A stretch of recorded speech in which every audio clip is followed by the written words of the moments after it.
జై శ్రీరామ్. ఈ రాజారావు అనే అతను పెట్టిన పోస్ట్ చూశారు కదా.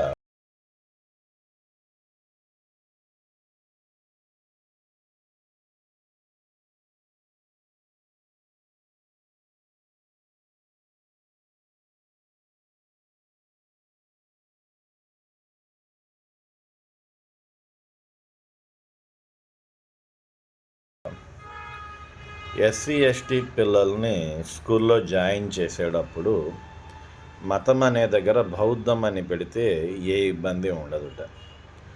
అంటే ఈ దళిత క్రైస్తవులకి బుర్ర తలలో కాదు, మోకాల్లో కాదు, అరికాళ్ళు కూడా లేదని చెప్పి తేల్చి పారేశారు. ఇక్కడ పాయింట్ ఏంటంటే, నువ్వు సర్టిఫికెట్లో ఏదైనా రాయి, బౌద్ధం రాయి, ముస్లిం రాయి, క్రిస్టియన్ రాయి, హిందూ రాయి, నువ్వు పాటించేదే ఫైనల్ కదా.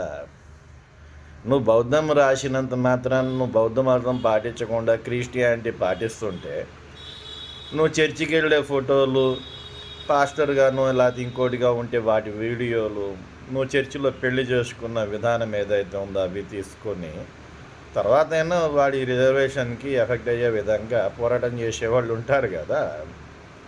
ఇక్కడ కాన్సెప్ట్ సర్టిఫికెట్లో క్రిస్టియన్ అని ఉందా, బౌద్ధం అని ఉందా, సిక్ అని ఉందా అనేది కాదు.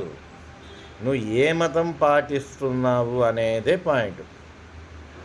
నువ్వు అబద్ధాలు చెప్పేటప్పుడు బౌద్ధం రాస్తే ఏంది, క్రిస్టియన్ రాస్తే ఏంది, సిక్కు రాస్తే ఏంది, అది అబద్ధమైనప్పుడు. కాబట్టి బౌద్ధం పాటించండి, సిక్కు మతం పాటించండి, అప్పుడు రిజర్వేషన్ పోదు.